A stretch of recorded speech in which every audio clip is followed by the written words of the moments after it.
এ আল্লাহর গোলাম, বিয়া শাদী করবার আগেই চিন্তা করো যুবক, আমি যারে বউ হিসাবে আনবো সে কেমন হওয়া দরকার। সে তো শুধু আমার বউ নয়, কয়েকদিন পরেই সে আমার সন্তানের মা হইব। খালি বউ হিসাবে বিয়া কইরো না, সন্তানের মা হইতেছে এই চিন্তা মাথায় রেখে বিয়া করো। তাহলে তোমার চিন্তা চেতনা একটু ভিন্ন দিকে যাইব, সঠিক পথে থাকবো, অন্য লাইনে যাইতো না। সন্তানের মা হইব আমার স্ত্রী, আমার বউ, এই চিন্তাটা মাথায় আসলেই তুমি চিন্তা করবা আমার বিবি এমন একজন বিবিকে আনা দরকার, যেই বিবিটা হবে নেককার, বড় দিনদার, বড় আল্লাহওয়ালি। কারণ মা যদি দিনদার হয় সন্তানও দিনদার হইব, মা যদি আল্লাহওয়ালি হয় সন্তানও আল্লাহওয়ালা হইব। ঠিক না? জোরে খাও। মা যদি পর্দায় থাকে সন্তানও পর্দা করা শিখব। মা যদি কোরআন তেলাওয়াত বেশি বেশি করে সন্তান অল্প দিনে হাফেজে কোরআন হইব।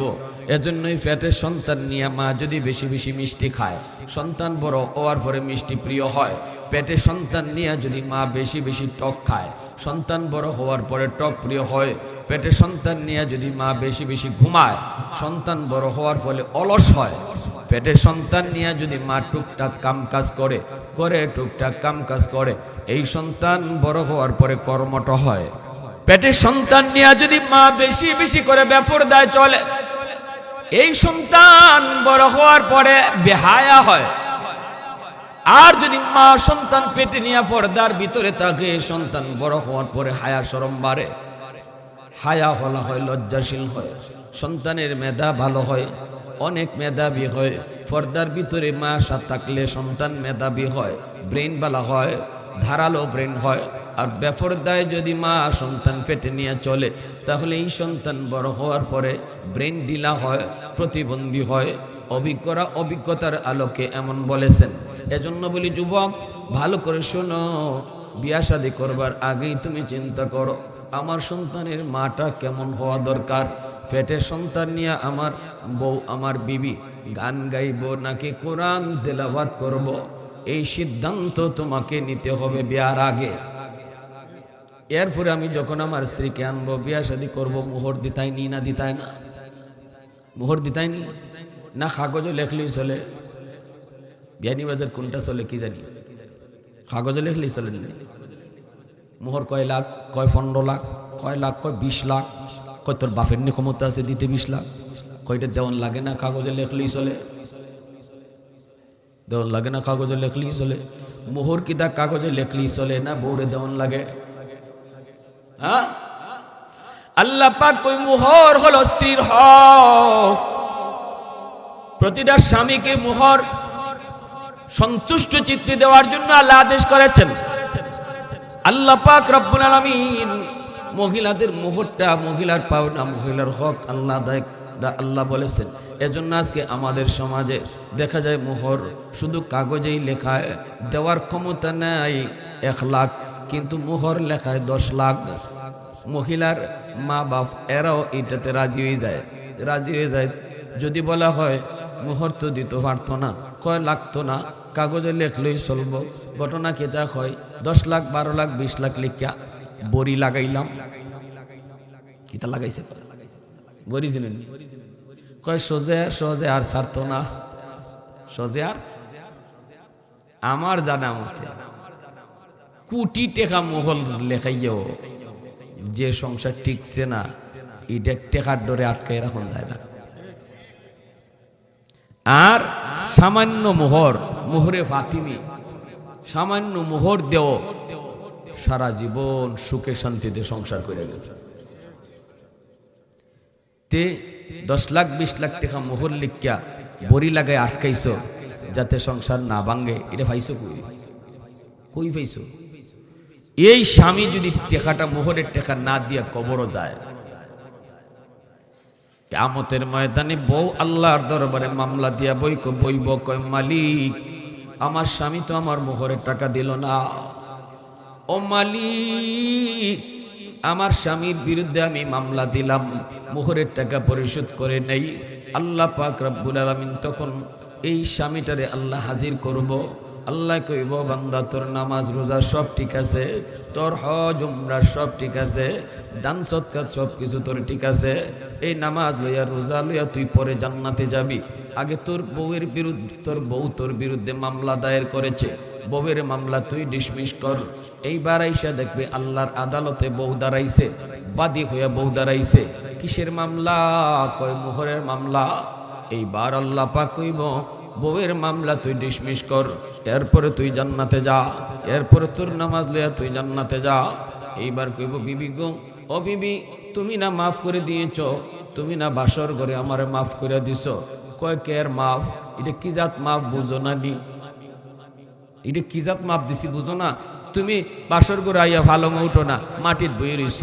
আমি জিগাইলাম ব্যাপার কি, বিয়া সাথে ওইগুলো আমার দ্বারা আইতাই না নে। তুমি এই সময় কেমনে আইমো?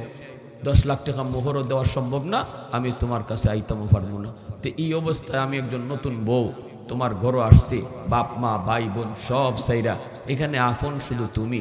তুমি আমারে যে খাটের নিচে বইয়া তুমি আর আমার উফরে রেখে যে কেজাত ফালাইছো, এটা বাঁশের কি জাত কেজা কয়টা রে? ফারা বাঁশের সিফা না নেটে? এই ফারা বাঁশের সিফাত যে ফালাইয়া কইছো মোহরের টাকা মাপ দেও, নাইলে ফালং উঠতাম না। তখন আমি কি করার আছিল? আমার কোনো উপায় ছিল? তখন আমি তোমার একটা বেসকি দিয়া একটা 80টা আয়না ভিতর থেকে, তারপরে জোর করে 80টা দিছি, দিয়া কইছি হ মাফ করে দিছি, তুমি আও। এটা কোন ধরনের মাপ বুঝো না? ডাকাইতে ডাকাতি কইরিয়া এরপরে যেমন কয়, আমারে ধরছিল একবার বাটি এলাকায় ডাকাইতে। তো মোটরসাইকেলে একটা প্রোগ্রাম আসছিল, নিয়ে আসছে 3 জন আমার মেহমানে আটকাইছিল, এত বড় বড় রান্দা, মুখের মাঝে মুখোশ পরা, আটকায় কয় হুজুর টাকাটাই যা আছে দিয়া দেন, আমরা জানি আপনার কাছে প্রোগ্রামের 3টে প্রোগ্রামের টাকা আছে। দেখেন কি যার ডাকাইতে সব জানে, 3টে প্রোগ্রামের টাকা আছে, টাকাটাই আমাদের দিয়া দেন, আমরা আপনার টাচ করবো না।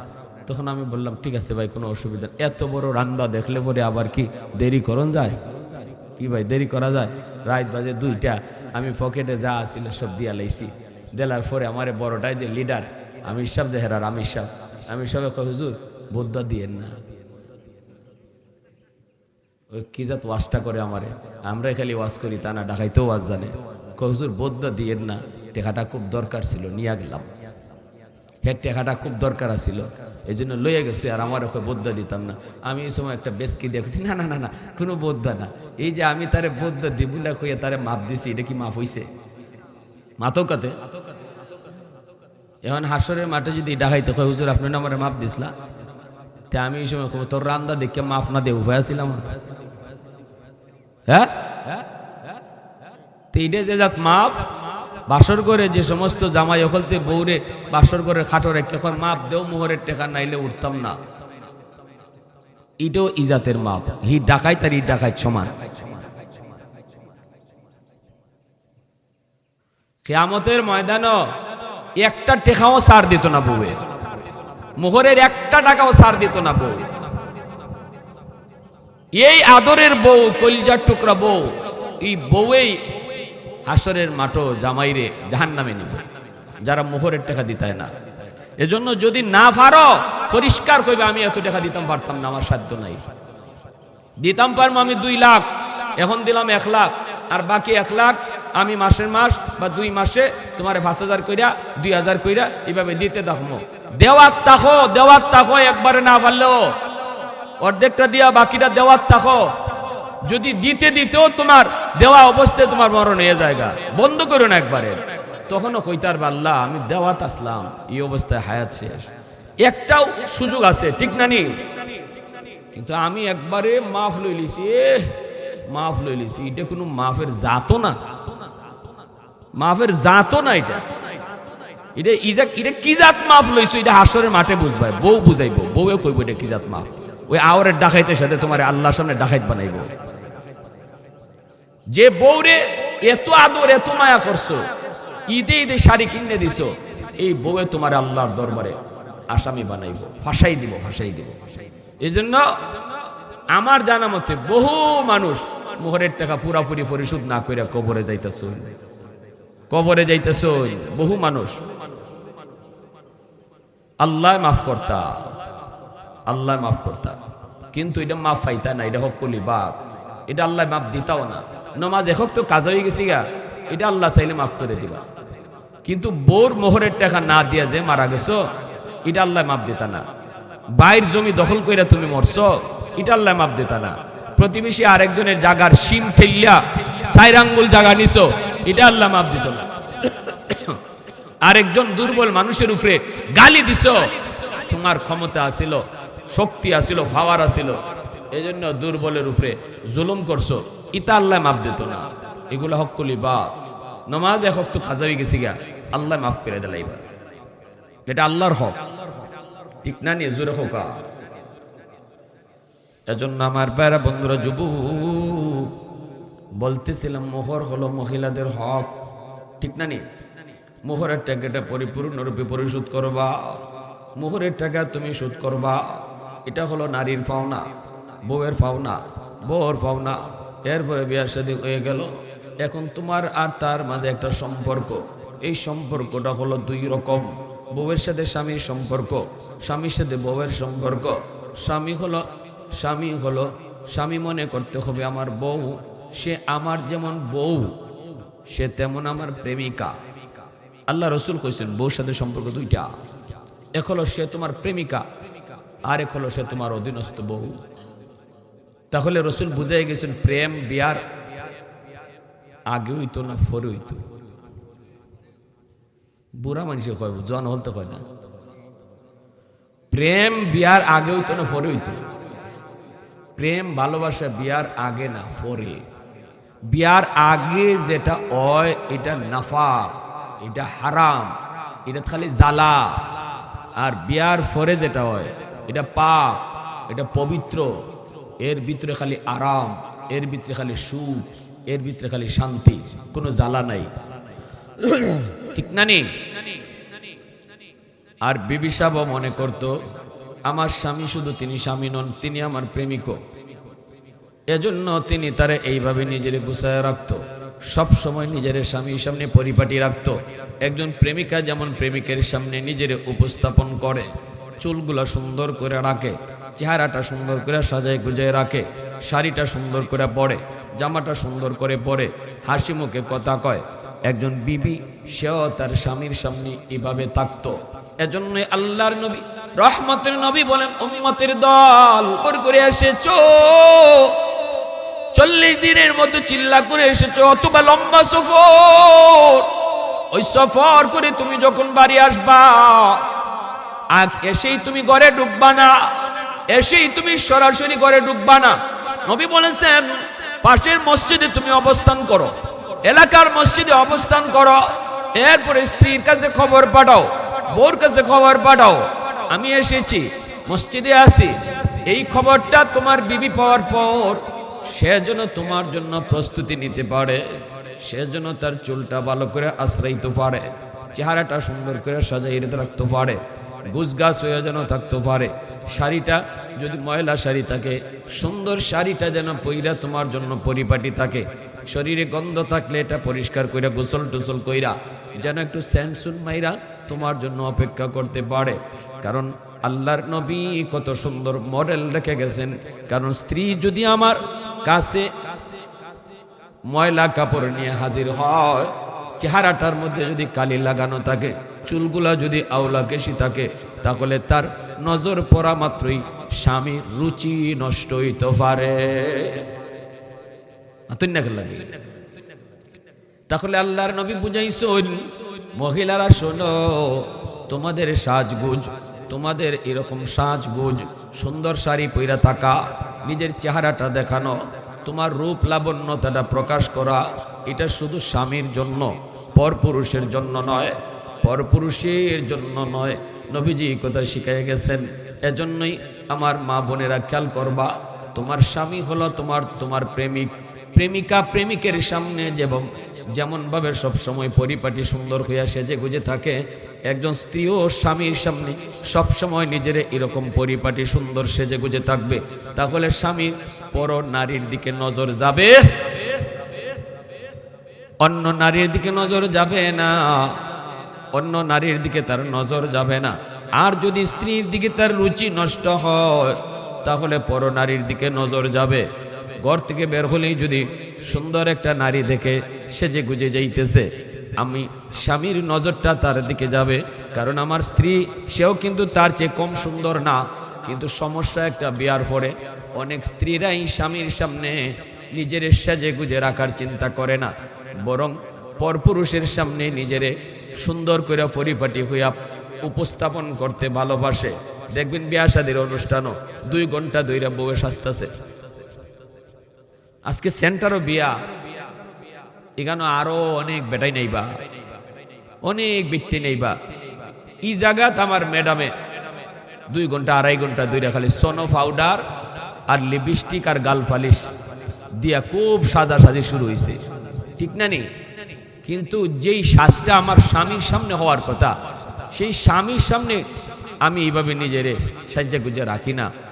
যার কারণে আমি তো মনে করি যত স্বামীরা পর নারীর দিকে নজর যায়, স্বামীর যদ্দূর দোষ আছে এর অর্ধেক দোষ বউয়েরও আছে, এর অর্ধেক দোষ বউরও আছে। আমাদের বাঙালি নারীরা আর কি, জানি না আমার ওয়াজ কদ্দূর পর্যন্ত যাইতেছে, দুপুরে খাওয়ানো খাইছি না, জ্ঞানী বাজার খাওয়ানো আসেনি, খোপালো আল্লাহ জানে আছে মাইক নিয়ে যাইতেছি গে হেরার খানো, খাওয়ান তো দিব হেরার না।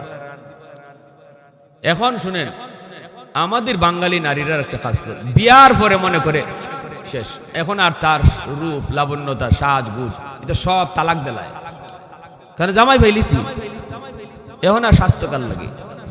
বিয়ার আগে আসিল সাজগুজ ফরফরুষে দেখাইবার লাগি, আর বিয়ার পরে তুমি স্বামী পাইছো, স্বামীর সামনে সাজগুজ নাই। অথচ আমার রসুল কি আদর্শ রেখে গেছেন, রসুল কিছু লম্বা সফর করিয়া গড় ঢুকো না, কারণ তোমার স্ত্রী জানে না যে তুমি যাইছো। এই অবস্থায় তার চুলটা হয়তো আউলাইল, তার শাড়িটা হয়তো সুন্দর শাড়ি না, হঠাৎ করে তুমি ঘরে ঢুকবায়, তার দিকে নজর পড়ব, তোমার রুচি নষ্ট হইতে পারে, ভালোবাসার ভিতরে কমতি আইতে পারে। এজন্য আল্লাহ রসুলকে সাবধান, এটা আমার রসুলের বহুত বড় সুন্নত। নবীজি কখনো লম্বা সফর থেকে সরাসরি ঘরে ঢুকতেন না, নবীজি মহল্লার মসজিদে অবস্থান নিতেন, এরপরে গড় খবর ফাটাইতা আমি আইছি, এতে করে আম্মা জানরা তারা সুন্দর করে সাজ্জা গুজ্জা রসুলের লাগে অপেক্ষা করত। কই গেল আমাকে, আমরা চলি কই, আর আমার রসুলের আদর্শ কই? রসুলের আদর্শ কই? ঘরে কেন আজকে অশান্তি, কেন আজকে পরক্রিয়া বাইরে গেল, কেন জামাইও আরেক নারীর ভাই আসক্ত, নারীও আরেক জামাইয়ের ভাই আসক্ত? এটার কারণটা কি? কারণ বিয়ার পরে যেই ভালোবাসা থাকার কথা, এটা বিয়ার আগে হইতেছে, আর বিয়ার পরে ভালোবাসা থাকতেছে না। বিয়ার পরে আইতেছে খালি হুকুম আর হুকুম। আল্লাহ রসুল কয়, স্বামী মনে রাখবা, তুমি তার স্বামী হুকুম করতে পারো, এটা যেমন তোমার অধিকার, ঠিক তেমনি সে তোমার স্ত্রী, শুধু স্ত্রী না, সে তোমার প্রেমিকা। এই হিসাবে সে 2-1টা অভিমানও করতে পারে, অভিমানও করতে পারে। আল্লাহ রসুলের সাথে অভিমান হইছে আম্মাদানের। একটা ঘটনা কই, মনোযোগ আছে আপনারা? আম্মাদান আয়েশা সিদ্দিকার সাথে নবীজির একটা অভিমান হইছে। কি জাত অভিমান? 2 জনে একটু বাজাবাজি হইছে, আল্লাহ রসুল মান্য নিছেন, নবীজি মান্য নেন। একটু বাজাবাজি হইলে আল্লাহ রসুল মান্য নেন, রসুলে মান্য নিছেন। কিন্তু ঘটনাটা একটু বাইরে গেছি গা। আম্মাদান আয়েশা কইতেছেন আমি রাইট, রসুলে কইন আমি রাইট, আম্মাদান কইন আমি রাইট, রসুলে কইনতে আয়েশা এক কাম করো, তুমি রাইট না আমি রাইট, এটা একজন বিচারক নই, এই বিচারকে কইব তুমি রাইট না আমি রাইট। আল্লাহ রসুল সাল্লাল্লাহু আলাইহি ওয়াসাল্লাম এই প্রস্তাব দেওয়া মাত্রই আম্মাদান আয়েশা সিদ্দিকা রাদিয়াল্লাহু তাআলা আনহা ইনি কইন ঠিক আছে আপনি বিচারক একজন আনুন। রসুল কইতে বিচারক কারে আনতাম? তোমার আব্বারে আনি। আম্মাদান আয়েশা সিদ্দিকার আব্বা কেডা? আপনারা আলিম উলামা কইেন না, এই যুবক রাখো, একজন যুবক আম্মাদান আয়েশা সিদ্দিকার আব্বা কেডা? মা কইনা বা বুড়া মানুষ তো কইতেছেন, আর তো বয়স বেশি, যুবকরে জিগাও নে যে বাংলাদেশের এই ক্রিকেটারের অলরাউন্ডার কেডা, দেখবেন হে ফাল মাইরে কইব। আম্মাদান আয়েশা সিদ্দিকার আব্বা কেডা? হযরত আবু বকর সিদ্দিক রাদিয়াল্লাহু তাআলা আনহু। আবু বকর সিদ্দিক রাদিয়াল্লাহু তাআলা আনহু নবীজির শ্বশুর লাগুন, আল্লাহ নবীর কিতা, আল্লাহ নবীর শ্বশুর। আর হযরত উমর নবীজির কিতা লাগুন, হযরত উমর কিতা লাগুন, উমরও শ্বশুর, উমরও কিতা শ্বশুর। হযরত উমর রাদিয়াল্লাহু তাআলা মেয়ে হযরত আম্মাদান হাফসা রাদিয়াল্লাহু তাআলা আনহা নবীজির পবিত্র বিবি। তাইলে প্রথম 2 খলিফা আবু বকর আর উমর 2 জন নবীজির শ্বশুর লাগুন।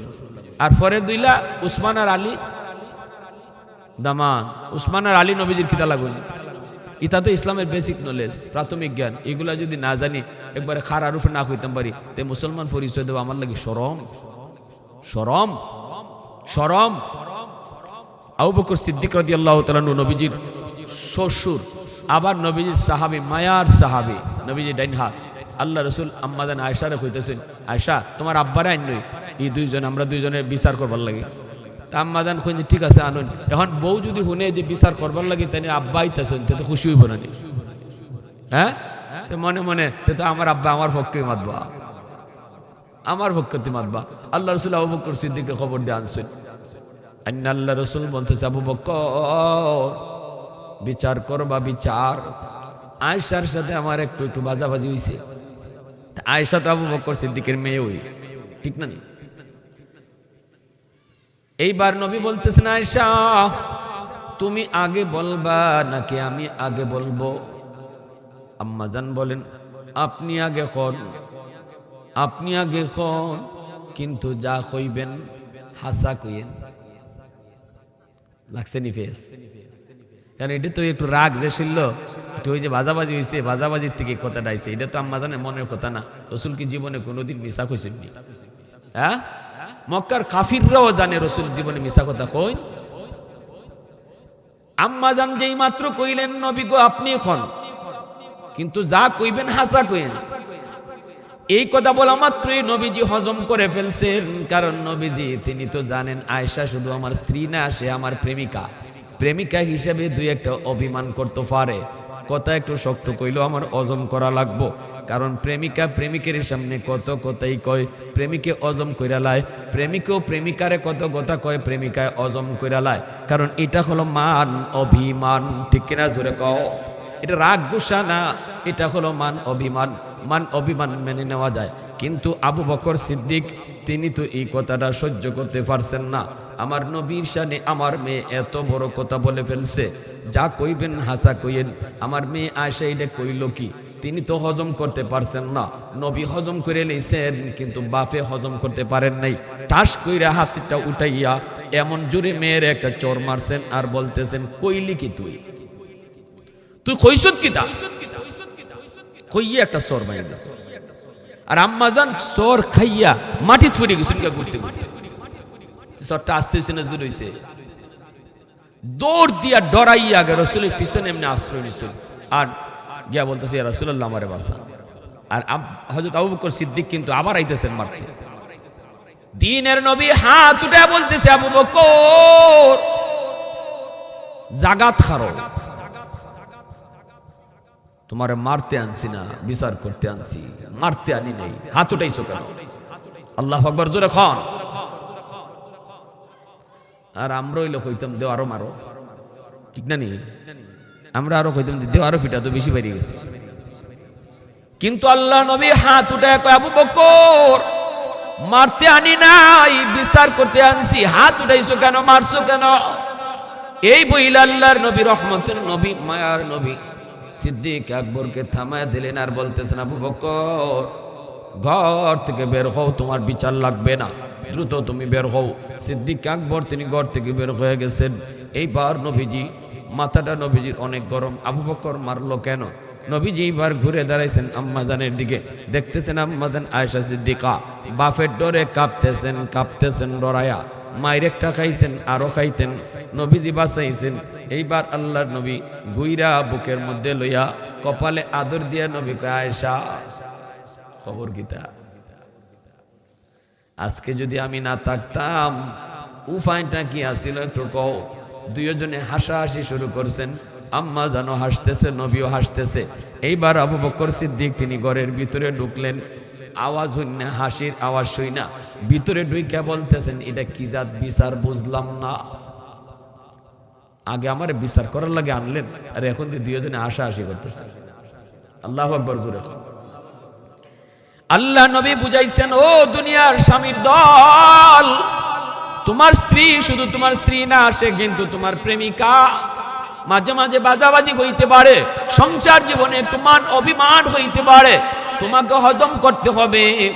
হজম কইরা তুমি তাকে মেনে নিবা, কারণ সে কিন্তু তোমার প্রেমিকা।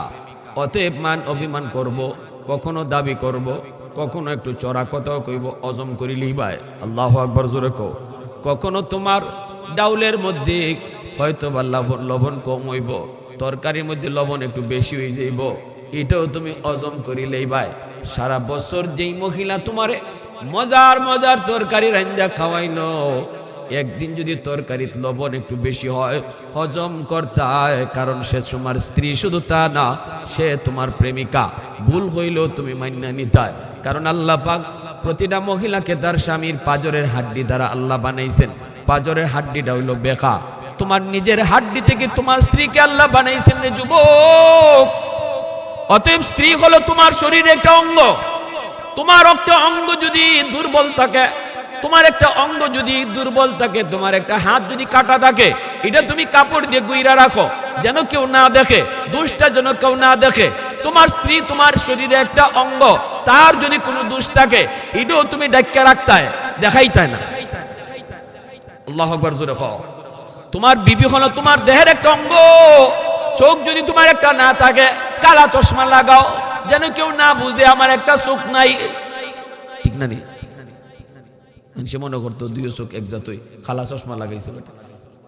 তোমার নিজের একটা অঙ্গরে তুমি ডাক্কা রাখো, মানুষ যাতে না বুঝে। তোমার বউ কিন্তু তোমার শরীরের একটা অঙ্গ, তোমার পাজরে হাড্ডি থেকে আল্লাহ বানাইছে। অতএব বউর যদি কোনো দোষ থাকে এটাও তুমি ডাক্কা রাখতে, ঠিক না? নি ডাক্কা ডাক্কা রাখতে, প্রকাশ করতে না।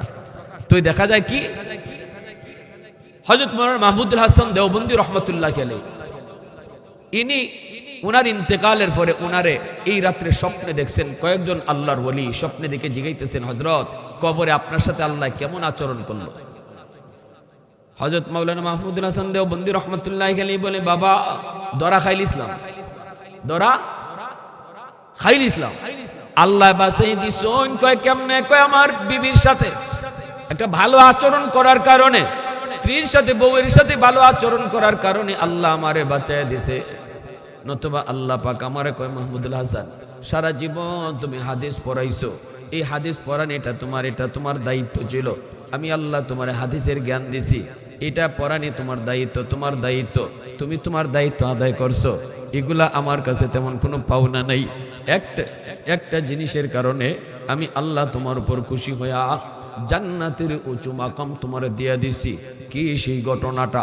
তখন তিনি বলতেছেন, আমার বিবি আমারে খাইতে দিল, তরকারি লইয়া দেখি তরকারি অনেক তিতা তিতা, মনে হয় লবণ ভুলে ভুলে কয়েকবার দিলাইছে, দুইবার না মনে হয় কয়েকবার। তরকারি এমন তিতা আর তিতা হলো, আমি মুখে নিয়ে বুঝলাম তরকারিটা অনেক তিতা। এখন আমি চিন্তা করলাম, সারা জীবন আমার বিবি আমারে সুন্দর মজার মজার তরকারি দিল, আজকে একটা দিন না হয় তরকারিটা তিতা হয়ে গেছে, লবণ বেশি। কেমনে আমি তারে কই, দমক দিই কেমনে কই, লবণ দিতে খেয়াল ছিল না নাকি?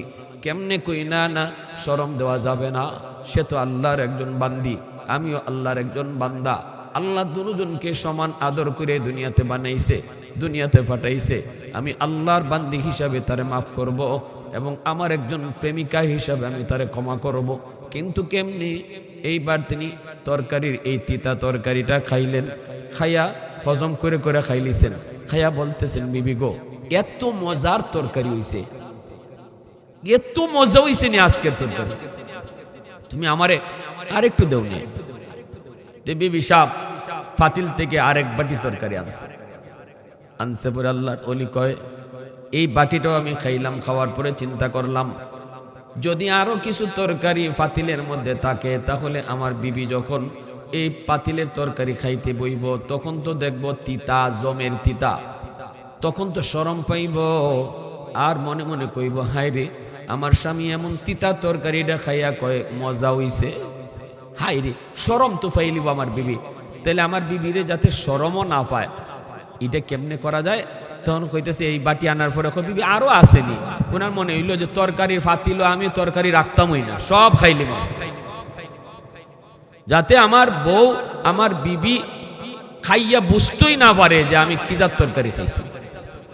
বিবি আরো আসেনি, সে বিবি কয় আছে তো একটু রাখছিলাম আমার লাগে, তখন তুমি যেভাবে চাইতেছো তেনা খাইল। তখন মাহমুদুল হাসান দেওবন্দি রহমতুল্লাহ আলাইহি বলে, তুমি আরেকদিন খাইও না, আজকে আমারা দিলাও, যে মজা হইছে।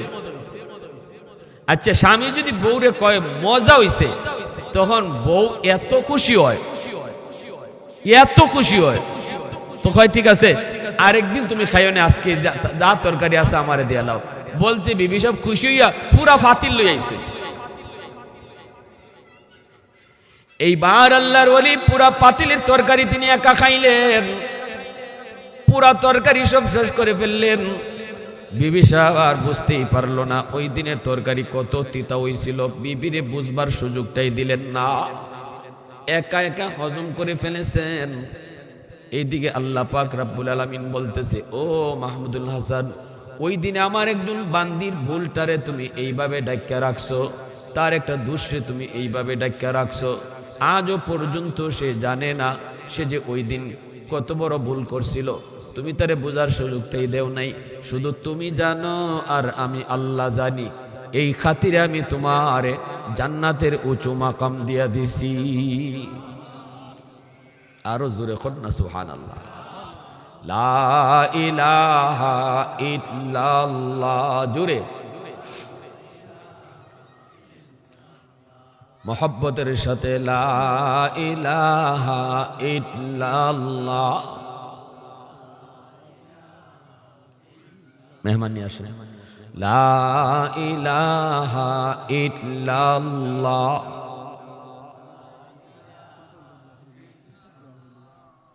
লা ইলাহা ইল্লাল্লাহ, লা ইলাহা ইল্লাল্লাহ মুহাম্মাদুর রাসূলুল্লাহ। জোরে সুরে বলি সাল্লাল্লাহু আলাইহি ওয়াসাল্লাম।